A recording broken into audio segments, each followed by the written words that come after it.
எப்பவுமே நான் வந்து 5 தலைப்புகளில் சொல்லுவேன். ஆனா இந்த சனியினுடைய வக்கரத்தை மையமாக வைத்துக்கொண்டு சொல்றதுனால அவர் எங்கெங்கெல்லாம் வந்து அவர் டிஸ்டர்ப் பண்ணுவாருங்கிற அந்த ஆஸ்பெக்ட்லயே டிஸ்டர்ப்னா நல்ல விதமாகவும் தான் அந்த ஒரு ஆஸ்பெக்ட்ஸை நான் சொல்லிட்டு வரதுனால என்னென்ன பலன்கள் அப்படிங்கிறத நம்ம பார்த்துருவோம். நம்முடைய ஆரோக்கியம் மற்றும் ஆயுள் நீங்க வந்து கொஞ்சம் செலவுகள் தான், வெளியூர் வெளி மாநிலங்கள் கொஞ்சம் செலவுகளை வைக்கும், கவலைப்படாதீர்கள். ஆனாலும் நல்ல சக்சஸ் கொடுக்கும். குறிப்பாக பிசினஸ் ரீதியாக மேற்கொள்ளப்படுகின்ற அத்தனை லாங் ட்ரிப் ஜேர்னி அப்படின்னு சொல்லுவோம் இல்லையா, லாங்காக போயிட்டு வர்றது. அதாவது இங்கே சவுத்துலேருந்து நார்த்தினுடைய அந்த மூலைக்கு போகிறது, இல்லை இங்கேருந்து யூஎஸ் போகிறது, யூகே போகிறது, ஆஸ்திரேலியா போகிறது, யூரோப்புக்கு கண்ட்ரிக்கு போயிட்டு வர்றது.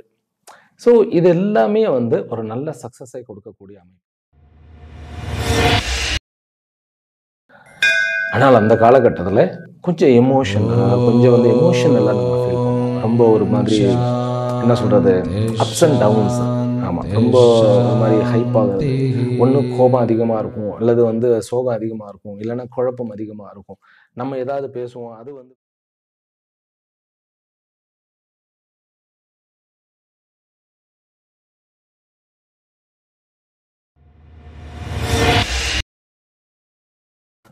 ओम नमो ब्रह्मादिभ्यो ब्रह्म विद्या संप्रदाय कर्तृभ्यो वंशऋषभ्यो महद्भ्यो नमो गुरुभ्यः सर्वोपप्लवरहित प्रज्ञान घन प्रत्यगर्थो ब्रह्माहमस्मि सोहमस्मि ब्रह्माहमस्मि। ओम सर्वेभ्यो सद्गुरुभ्यो नमो नमः। हरि ओम। எல்லாம் வல்ல அம்பிகையினுடைய பெயர் அருளாலும் சுவாமி யோகஸ்ரீ அமிர்த மிருத்யுஞ்சயேஸ்வரருடைய திருவருளாலும் நம் அனைவருக்கும் அனைத்து விதமான சௌபாகியங்களும் லட்சுமி கட்டாட்சங்களும் பரிபூர்ண சதாயுஷ்ய பர்யந்தம் பூரணமான ஆரோக்கியத்துடன் கூடிய நல் வாழ்க்கையும் அந்த அமைய பெற்று நாம் அனைவரும் வாழ்வாங்கு வாழ வேண்டும் என்கின்ற பிரார்த்தனைகளுடனும் பரிபூர்ண ஆசீர்வாதங்களுடனும் இன்றைய உரையை துவங்குகின்றேன். இன்றைக்கு நம்ம கடக ராசியிலும் கடக லக்னத்திலும் பிறந்த அன்பர்களுக்குண்டான சனியினுடைய வக்கர பலன்களை பார்க்க இருக்கின்றோம். இந்த வருஷம், அதாவது வருகின்ற 13 ஜூலை 2025 முதற்கொண்டு 28 நவம்பர் 2025 வரைக்கும் இருக்கக்கூடிய காலகட்டங்கள், அதாவது கிட்டத்தட்ட 138 நாட்கள் வந்து சனி வக்கரம் அடைகிறார். கடகராசிக்காரர்களுக்கு வந்து சனி வந்து முக்கியமான ஸ்தானாதிபதி. அதாவது 7ஆம் இடத்திற்கும் பிறகு 8ஆம் இடத்திற்கும் உண்டானவர் சனி. அவர் வந்து உங்களுடைய 9ஆம் இடத்துல மீனத்துல உட்கார்ந்து இருக்கிறார். அஷ்டமத்து சனி எல்லாம் இப்பதான் முடிஞ்சது. அஷ்டமத்து சனி முடிஞ்சாலும் கூட அதனுடைய சோதனைகள்லாம் தொடர்ந்து கொண்டே இருக்கிறது. ஏன் அப்படின்னாக்கா, கேத்து 2ஆம் இடத்துல சிம்மத்திலையும், ராகு வந்து உங்களுடைய 8ஆம் இடமாகிய கும்பத்திலையும் வந்து உட்கார்ந்து கொண்டு பயம் நீங்கவே இல்லை. அதாவது அஷ்டமத்து சனியில வந்த அந்த நெருக்கடிகள் எல்லாம் கொஞ்சம் கொஞ்சமாக தளர ஆரம்பித்தாலும் கூட பயம் வந்து நீங்கள ராகுனுடைய ஒரு காரணத்தினால. ராகு 8ஆம் இடத்துக்கு போனாலே வந்து பயம் இருக்கும். அதுவும் கூட இப்போ கரண்டா வந்து இப்ப இந்த பெயர்ச்சி, அந்த சனி வந்து பெயர்ச்சி அல்ல, வக்கரம் பெறுவது, அந்த காலகட்டத்துல பார்த்தீங்கன்னா சனி தன்னுடைய நட்சத்திரத்துல வந்து வக்கரம் அடைகிறார். அதனால இந்த வக்கர பலன்கள் வந்து நட்சத்திரங்களினுடைய அடிப்படையில தான் நம்ம சொல்லவே போகின்றோம். அவ்வளவு முக்கியமா சனி வக்கரம் அடைகிறத பார்க்கணுமா? சனிதான் வந்து அஷ்டமத்துல இருந்து வெளியே வந்துட்டார் அப்படிங்கும்போது வக்கரம், ஏன்னா எல்லா கிரகம் வக்கரம் அடையும். சூரியன் இருந்து ஒரு 120 டிகிரிக்கு மேல போயிட்டா அது வந்து வக்கரம் அடையத்தான் செய்கின்றன. ஆனா சனி வக்கரத்துக்கு ஒரு ஸ்பெஷாலிட்டி இருக்கு. எப்பவுமே சனி வந்து ரொம்ப மெல்ல, அதாவது அவர் கால் ஊனம் பெற்றவர், நொண்டின்னு கூட சொல்லுவார், முடவன் அப்படின்னு சொல்லுவார். அப்படிலாம் சொல்ல வேண்டியதில்லை. சனைஹி சனைஹி சரா, மெல்ல நடப்பவர். அப்படிங்கிறனால அவருடைய வக்கரம் அப்படிங்கிறது கொஞ்சம் விசேஷமானது. ஒருவனுடைய வக்கரம் கூட அவ்வளவு நம்ம வந்து ஓரளவுக்கு பலன்கள் வந்து கொஞ்சம் மாறுமே ஒழிய, சனியினுடைய வக்கரம் வந்து ரொம்ப முக்கியமானது. அதுவும் கூட அவர் எந்த வீட்டில் உட்கார்ந்து வக்கரம் பெறுகிறார், எந்த நட்சத்திரத்தில் குறிப்பாக வக்கரத்தை அடைகிறார். ஏனென்றால் ஒரு வீட்டினுடைய நட்சத்திரம் தான் அதனுடைய 5வது வீட்டினுடைய அந்த ஒரு அமைப்பாகவும் இருக்கும். இப்போ ஃபார் எக்ஸாம்பிள் வந்து நான் என்ன சொல்ல வரேன், இப்போ உங்களுடைய 9ஆம் இடத்துல மீனத்துல சனி உட்கார்ந்து இருக்கிறார். அவருடைய உத்தரட்டாதியில உட்கார்ந்துருக்கார். ஆனா உங்களுடைய ராசியிலேயே புஷ்ய நட்சத்திரம்னு ஒரு சனியினுடைய நட்சத்திரம் இருக்கு. அங்கிருந்து 5வது வீடு. அங்கிருந்து 5வது வீடுக்கு போனீங்கன்னாக்கா விருச்சிகத்துல உங்களுக்கு வந்து அனுராதா அப்படிங்கிற இன்னொரு நட்சத்திரம் அவரோடது இருக்கு. அப்போ அவர் எந்த வீட்டுல வந்து வக்கரத்தை எந்த நட்சத்திரத்தில் அடைகிறாரோ அதுல இருந்து 5ஆம் வீட்டினுடைய பலன்களும் மாறுபடும். அது மட்டுமல்லாமல் அவருடைய பார்வைகள், அதாவது சனிக்கு மட்டும்தான் வந்து தான் இருந்த வீட்டை வந்து அப்படியே கபலீகரம் பண்ணிக்கணும். ராகுவாவது வந்து அந்த கிரகம் மாறி மாறி செய்வார்கள். ஆனால் இவர் வந்து கொஞ்சம் வித்தியாசமானவர். சனி காம்ப்ளெக்ஸை கிரியேட் பண்ணிடுவார். ஒரு கிரகத்துக்கும் இன்னொரு கிரகத்துக்கும் நடுவில் நம்ம உறவு நம்மளுடைய எதிர் உறவுமே கூட மாறிடும். சனியினுடைய அது வந்து சனியினுடைய அருமைன்னு சொல்லலாம், பெருமைன்னு சொல்லலாம், அல்லது சனியினுடைய ஒரு வில்லத்தனம்னு சொல்லலாம்.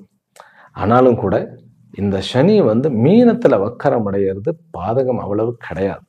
பயமுறுத்திக்கிட்டே இருக்காதீங்க சுவாமிகளே, ஏதாவது ஜோசியம்னு சொன்னாலே பயமா இருக்கு, ஏன்னா ஜோதிடர்களுடைய லாங்குவேஜே பயமா இருக்கு. அப்படியெல்லாம் எல்லாரும் கிடையாது. நீட்டா உள்ளதை உள்ளபடி இனிமையாக, அதே போன்று கொஞ்சம் எச்சரிக்கை கொடுக்க வேண்டும் என்றால் எச்சரிக்கை கொடுக்க கூடிய அந்த ஒரு ஜோதிடர்களையும் நான் பார்த்திருக்கின்றேன். ரொம்ப கரெக்டா கட்டண்டா இது நடக்கும் இதுல கொஞ்சம் ஜாக்கிரதையா இருங்கன்னு சொல்லி அப்படி சொல்லி கிளியர் கட்டா புரிய வைக்கக்கூடிய ஜோதிடர்கள்லாம் என்னுடைய வாழ்க்கையில சந்தித்தது என்னுடைய பாக்கியம். சரி, இப்போ உங்களுடைய சனி வந்து வக்கரமாக 138 நாட்கள், 137 நாட்கள்னு சொல்றது உண்டு, பட் 138 நாட்கள் அப்படிங்கிறதுல கிட்டத்தட்ட 4.5 மாதங்கள், ரைட்டா? இதுல தன்னுடைய சொந்த நட்சத்திரத்துல உத்தரட்டாதியில 13 தொடங்கி 4 அக்டோபர் வரைக்கும், 13 ஜூலை தொடங்கி 4 அக்டோபர் வரைக்கும் தன்னுடைய சொந்த உத்தரட்டாதி நட்சத்திரத்துல ஒரு 83 நாட்கள் இருக்கிறார். அதன் பிறகு குருவினுடைய நட்சத்திரம், அது ரொம்ப இன்னும் விஷயம் பாருங்க. இவர் வந்து சனி வக்கரம் அடைகிறது 8க்குண்டானவன் 8ஆம் அதிபதியினுடைய நட்சத்திரம், தன்னுடைய சொந்த நட்சத்திரம். பிறகு 6க்குண்டானவன் நட்சத்திரத்துக்கு போயிடுறாரு. யாரு? குருவினுடைய நட்சத்திரம். குரு தானே 6க்குண்டானவன், தனு ராசி 6.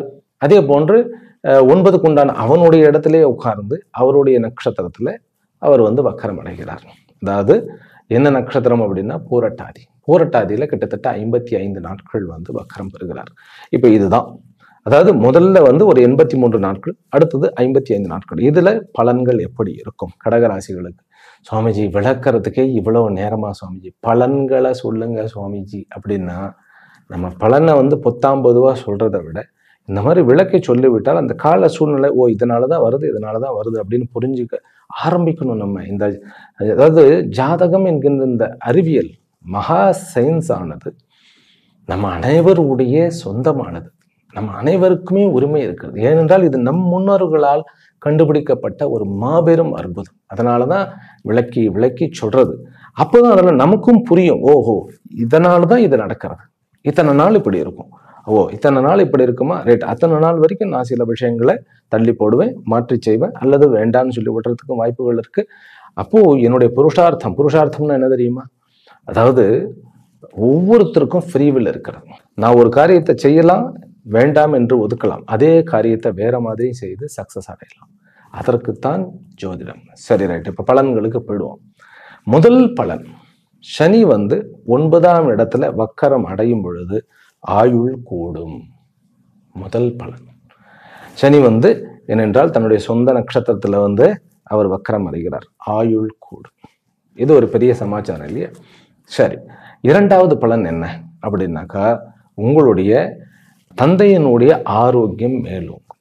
எப்பவுமே நான் வந்து 5 தலைப்புகளில் சொல்லுவேன். ஆனா இந்த சனியினுடைய வக்கரத்தை மையமாக வைத்து கொண்டு சொல்றதுனால அவர் எங்கெங்கெல்லாம் வந்து அவர் டிஸ்டர்ப் பண்ணுவாருங்கிற அந்த ஆஸ்பெக்ட்லயே, டிஸ்டர்ப்னா நல்ல விதமாகவும் தான், அந்த ஒரு ஆஸ்பெக்ட்ஸை நான் சொல்லிட்டு வர்றதுனால என்னென்ன பலன்கள் அப்படிங்கிறத நம்ம பார்த்துருவோம். நம்முடைய ஆரோக்கியம் மற்றும் ஆயுள் கூடும், தந்தையினுடைய ஆரோக்கியம் மற்றும் ஆயுள் கூடும், குடும்பத்தில் இருக்கக்கூடிய பிரச்சனைகள் ஒழியும். அதாவது 7க்குண்டான ஒரு கேந்திராதிபதி 9ஆம் இடமாகிய திரிகோணத்துல உட்காருகிறார் அப்படிங்கிறது ஒரு பெரிய சமாச்சாரம். ஆனால் அங்கு வக்கரம் அடைகிறார்னாக்கா 7ஆம் இடத்தினுடைய பலன்களை எடுத்து செய்வார்னு அர்த்தம். அப்படின்னா குடும்பத்தில் இருக்கக்கூடிய குழப்பங்களை விளக்குவது, பிறகு நண்பர்களுக்கு உள்ள இருக்கக்கூடிய பகைமைகளை நீக்குவது, பிறகு நிரந்தர வருமானத்திற்கு. ஏனென்றால் சனி வந்து எப்பயுமே தொழில்காரகன். அவர் வந்து 9ஆம் இடத்துல உட்கார்றது அப்படிங்கிறது, அந்த 9ஆம் இடம் என்பது தர்ம ஸ்தானம்னு சொல்லப்படுகிறது. அப்போ தர்மஸ்தானம் தொழிலுக்கு உண்டான கிரகம் வந்து செவ்வாய் நமக்கு, ரைட்டா? கர்மஸ்தானாதிபதி பிறகு வந்து 5க்கு உண்டானவன் செவ்வாய்ன்னு சொன்னாலும் கூட இந்த சனி 7க்கு உண்டானவன். 7ஆம் இடம் தான் சார் நம்மளுடைய day to day life administration. நீங்க பெரிய பில்லியனரா இருக்கலாம், அல்லது தொழிலாளியா இருக்கலாம், அல்லது குட்டி ராஜா மாதிரி ஒரு குட்டி பொட்டி கடை வச்சு நடத்தலாம், அல்லது நம்மளுடைய சொந்த மூளை வச்சுக்கிட்டு ஆன்லைன்ல ஏதாவது ஜாப் பண்ணலாம், பல பேருக்கு ஜாப் கொடுக்கலாம். எதுவா இருந்தாலும் நீங்க அந்த உட்கார்ந்து, அதாவது குடிச்சு முடிச்சு எல்லாம் ரெடி ஆயிட்டு வந்து உட்கார்ற அந்த டேபிள் இருக்கு இல்லையா, அது 7ஆம் இடம், அலுவலகம். அப்புறம் அதில் வந்து நம்ம தொடர்பு கொள்ளக்கூடிய நட்புகள், அதாவது பிசினஸ் ரீதியான கான்டாக்ட்ஸ், அந்த கான்டாக்ட்ஸ் இம்ப்ரூவ் ஆகும். அதுதான் 7ஆம் இடத்து அதிபதி 9ஆம் இடத்துல இருக்குது. புதிய பிசினஸ் டீலிங் வந்து உங்களால் மேற்கொள்ளப்படும், சக்சஸ்ஃபுல்லாக அது சைன் பண்ணுவீர்கள். அது வந்து அது பொட்டிக்கடை பிசினஸா இருந்தாலும் அதுல இருக்கக்கூடிய முடிவுகள் வந்து பெரிய முடிவுகளாக அமைந்து உங்களுடைய வளர்ச்சிக்கு வித்திடும்.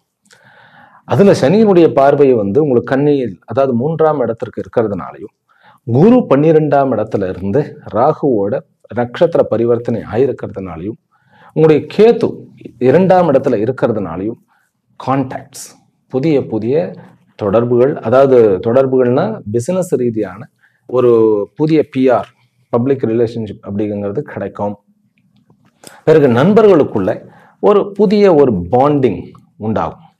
அப்புறம் கணவன் மனைவிக்குள்ள இருக்கக்கூடிய பிரச்சனைகள் வெகுவாக குறையும். ஏனென்றால் ஸ்டில் உங்களுக்கு 2ஆம் இடத்துல கேத்து இருக்கிறார். அப்படிங்கும்போது குடும்பத்துல கொஞ்சம் குழப்படிகள் கொஞ்சம் இருந்து கொண்டேதான் இருக்கும். அப்புறம் வாழ்க்கை துணையினுடைய அந்த ஒரு உறவிலும் வந்து நீங்க வந்து கொஞ்சம் ஜாக்கிரதையாக இருக்க வேண்டும். ஏன்னா இப்போ வந்து உங்களுடைய வாழ்க்கை துணை என்பவர், அது கணவனாக இருந்தாலும் சரி, மனைவியாக இருந்தாலும் சரி, உங்களுக்கு கொஞ்சம் எமோஷனலா இருப்பா கொஞ்சம். ஏனென்றால் உங்களுடைய 2ஆம் இடத்துல சிம்மத்துல கேது, 8ஆம் இடத்துல ராகு இருக்கிறார். அப்படிங்கும்போது அந்த நட்சத்திராதிபதி குரு வந்து இந்த காலகட்டங்களில், இந்த நட்சத்திர பரிவர்த்தனை காலகட்டங்களில் வந்து அவரும் உச்சம் அடைகிறார், லக்னத்துக்கு வருகிறார். அப்படிங்கும்போது இந்த 2வது செக்மெண்ட் இருக்கு இல்லையா, அக்டோபர் 4லேருந்து 28க்குள்ள கணவன் மனைவியினுடைய உறவுக்குள்ள நிறைய மேன்மைகள், நிறைய ஒற்றுமைகள், பிறகு சொத்து பத்துகள் வாங்கக்கூடிய அளவுக்கு ஒரு நல்ல ஒரு அமைப்பு, அந்த பாக்கியம், கணவனுடைய பாக்கியம் மனைவிக்கு, மனைவியினுடைய பாக்கியம் கணவனுக்கு. அப்படிங்கும்போது அந்த பாக்யாதிபதியினுடைய யோகத்தினால், ஏனென்றால் சனி குருவனுடைய நட்சத்திரத்தில் உட்கார்றார், குரு வந்து உச்சமாக லக்னத்துல உட்கார்றார். அப்படிங்கும்போது அந்த உச்சமாக உட்கார்ந்த அந்த லக்னத்துல உட்கார்ந்து அவர் மீண்டும் சனியவே பார்க்கிறார். அப்படிங்கும்போது இது ஒரு யோகம். அதே மாதிரி பிசினஸ்ல அந்த 2வது அக்டோபர் 4லேருந்து 28 நவம்பர் வரைக்கும் இந்த 2வது செக்மெண்ட்ல அவ்வளோ நன்மைகள் நடக்க இருக்கிறது. உங்களுடைய பெரிய முடிவுகள் வந்து நல்லபடியாக அமையக்கூடிய வாய்ப்புகள் இருக்கிறது. சரி, இதுல வெளியூர் வெளிமாநிலங்கள் பிரயாணம் போகுது.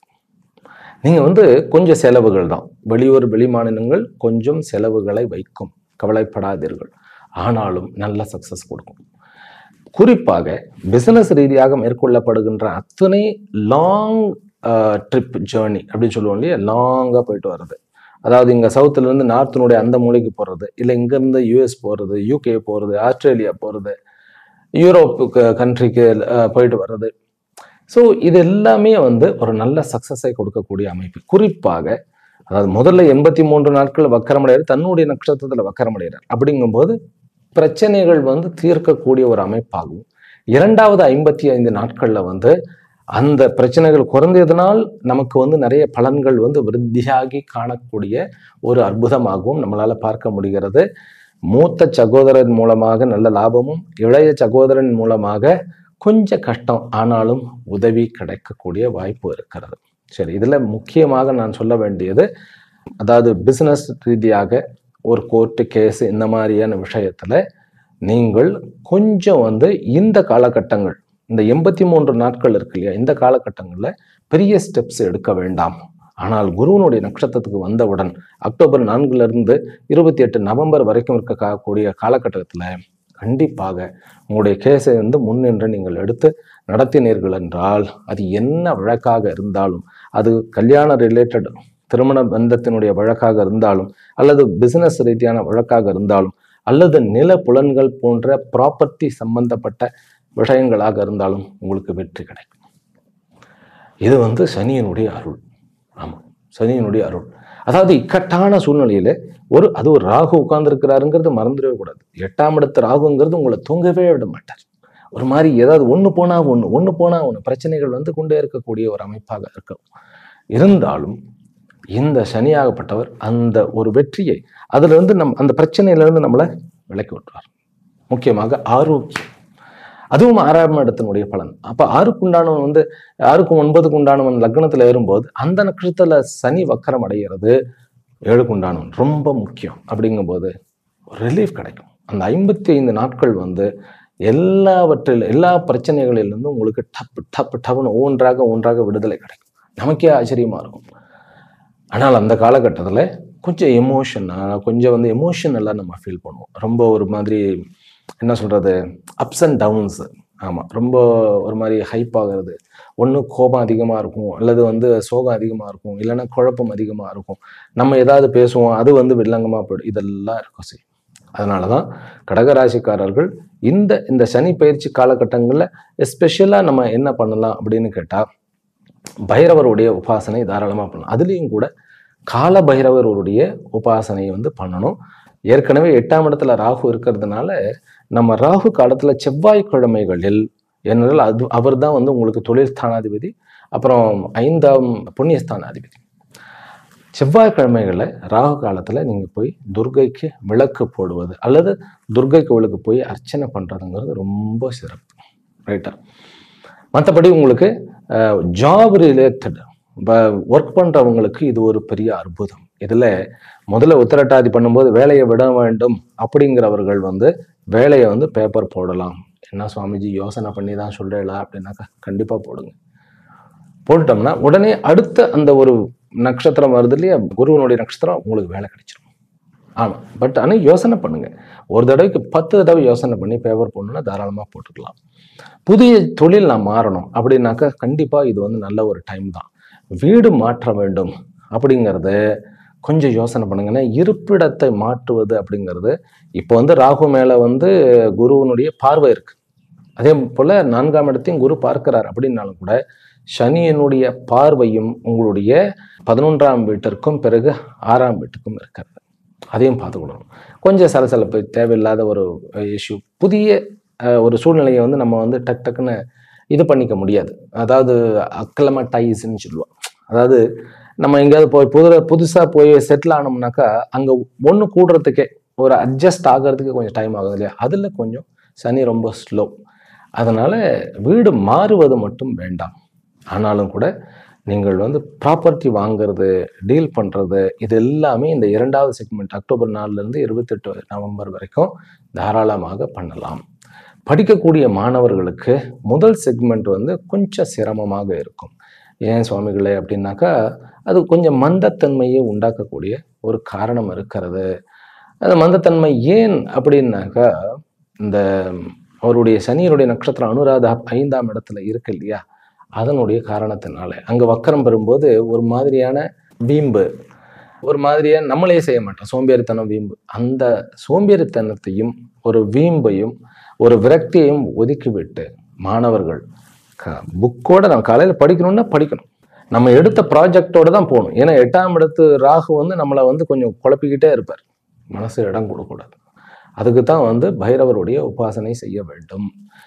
குழந்தைகளுடைய வரம் கிடைக்கும். அது சனி வந்து வக்கரமாகி குருவனுடைய நட்சத்திரத்துல புனர்வசுல போகும்போது பூர்வ பாத்திரபதம் புரட்டாதின்னு சொல்லலாம், அதுல போகும்போது நமக்கு குழந்தை பாக்கியம். நிறைய வருஷங்கள் வந்து திருமணத்துக்கு பிறகு குழந்தையே கிடைக்கலங்கிறவர்களுக்கு குழந்தை பாக்கியம் உண்டு. சனி வக்கரத்தினால திருமணம் நடக்கும். ஏன்னா 7க்கு உண்டானவர் இல்லையா, அதனால திருமணம் குயிக்காக நடக்கக்கூடிய சான்சஸ் இருக்கு. ரொம்ப நாள் வந்து திருமணமே ஆகலைன்னு கொஞ்சம் வயசு வந்து 30 கூட கடந்தவர்களுக்கு திருமணம் உடனடியாக நடக்கக்கூடிய அமைப்பு உண்டு. இத்தனை பலன்களையும் கொடுக்கக்கூடிய சனி ஏதாவது நெகட்டிவ் கொடுப்பாரா அப்படின்னா அதுவும் இருக்கு. 9ஆம் இடம் என்பது பாக்கியஸ்தானம். சனியினுடைய இந்த அமைப்பு, அவர் அந்த வருகையாகப்பட்டது கொஞ்சம் வந்து பாக்கியத்துல நமக்கு வந்து ஒரு பப்ளிக்ல போனோம்னாக்கா நமக்குன்னு கொடுக்கக்கூடிய அந்த ஒரு மரியாதை கொடுக்கப்படவில்லையோ அப்படிங்கிற ஒரு ஏக்கம் வந்துடும். அந்த விஷயத்துல கொஞ்சம் ஒரு மாதிரியான ஒரு அதிருப்தியானது இருக்கும். நமக்கு கிடைக்க வேண்டிய ரெக்கக்னேஷன் கிடைக்கல அப்படிங்கிறது இருக்கும். முக்கியமாக அரசியலில் இருப்பவர்களுக்கு அப்படி இருக்கும். நமக்கு முதன்மை கொடுக்கப்படவில்லை அப்படிங்கிற அந்த ஒரு ஏக்கம் இருக்கத்தான் செய்யும். அது ஏக்கம் நமக்கு மட்டும்தான் தெரியும். அதை பற்றி இக்னோர் பண்ணிட்டு நமக்கு வாழ்க்கையில் நம்ம பண்ணுற நமக்கு ரெக்கக்னேஷனை விட நம்ம பண்ணுற காரியம் சக்ஸஸ் ஆகணும், அவ்வளோதான். இன்னைக்கு அவங்க ரெக்கக்னைஸ் பண்ணலனாலும் எதிர்காலத்தில் ரெக்கக்னைஸ் பண்ணிடுவாங்க அப்படிங்கிற அந்த மென்டாலிட்டி இல்லை. ஏனென்றால் உலகத்தில் நம்ம நன்மை பண்ணினோம்னாக்கா என்றைக்காவது ஒரு நாள் கண்டிப்பாக இந்த உலகம் நம்மை உணர்ந்து கொள்ளும். அது வேத சத்தியம். அதனால அதை பற்றி நீங்கள் கவலைப்பட வேண்டாம். அந்த ஒரே ஒரு விஷயம்தான். அதெல்லாம் நம்ம என்ன இடம் பின்தங்கிடுவோம். எங்கே போனாலும் நான் என்னத்தை போய் பண்ணி ஏன் பண்ணி நோ. கடகராசிக்காரர்கள் அம்மா மாதிரி நீங்கள் என்னைக்குமே பிரயோஜனத்தை எதிர்பார்க்காதீங்க. அப்படின்னா அதாவது மற்றவங்களுடைய ரெக்கக்னேஷனுக்காக இயங்கிறது ஒரு தாயினுடைய இயல்பே கிடையாது. தன்னுடைய குழந்தைகளுக்கு செய்யும்போது அந்த குழந்தை கூட எதிர்காலத்தில் காப்பாற்றுவான்னு சொல்லி செய்ய மாட்டா இல்லையா? அந்த மாதிரி ஒரு தாய்மையுணர்வோடு நீங்கள் முன் செல்லுங்கள். உங்களுடைய சனி உங்களுக்கு பாதுகாவலனாகவே வருகிறார். 9ஆம் இடத்துல வக்கரம் பெற்றாலும் அவர் அஷ்டமஸ்தானாதிபதியாக இருந்தாலும் உங்களுக்கு நன்மையை தான் செய்கிறார். ராகுனுடைய அந்த குற்றங்களை கொஞ்சம் அடக்குகிறார் அப்படிங்கிறது உண்மை. சில நேரத்தில் வக்கரம்னாக்கா அவர் பின்னோக்கி அஷ்டமத்துக்கு போயிட்டாரோன்னு சில பேருக்கெல்லாம் பயமெல்லாம் இருக்கும். அப்படி இல்லை. இந்த 2 நட்சத்திரத்தில் தான் பிரயாணம் செய்கிறார். அந்த 2 நட்சத்திரம், ஒன்று இவரோடது, இன்னொன்று குருவோடது. குரு 6க்கும் 9க்கும் உண்டானவர்.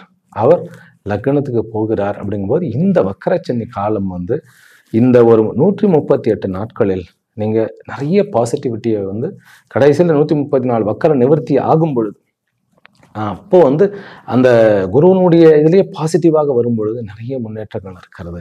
அதனால கடகராசிக்காரர்கள் மிகவும் பாக்கியசாலிகள் அப்படிங்கிறது தான் இந்த வக்கரச்சனியினுடைய ஒரு அர்த்தம். சரியா? மீண்டும் அடுத்த வீடியோவில் சந்திக்கின்றேன். பரிபூரணமான ஆசீர்வாதங்கள் அனைவருக்கும். ஹரி ஓம்.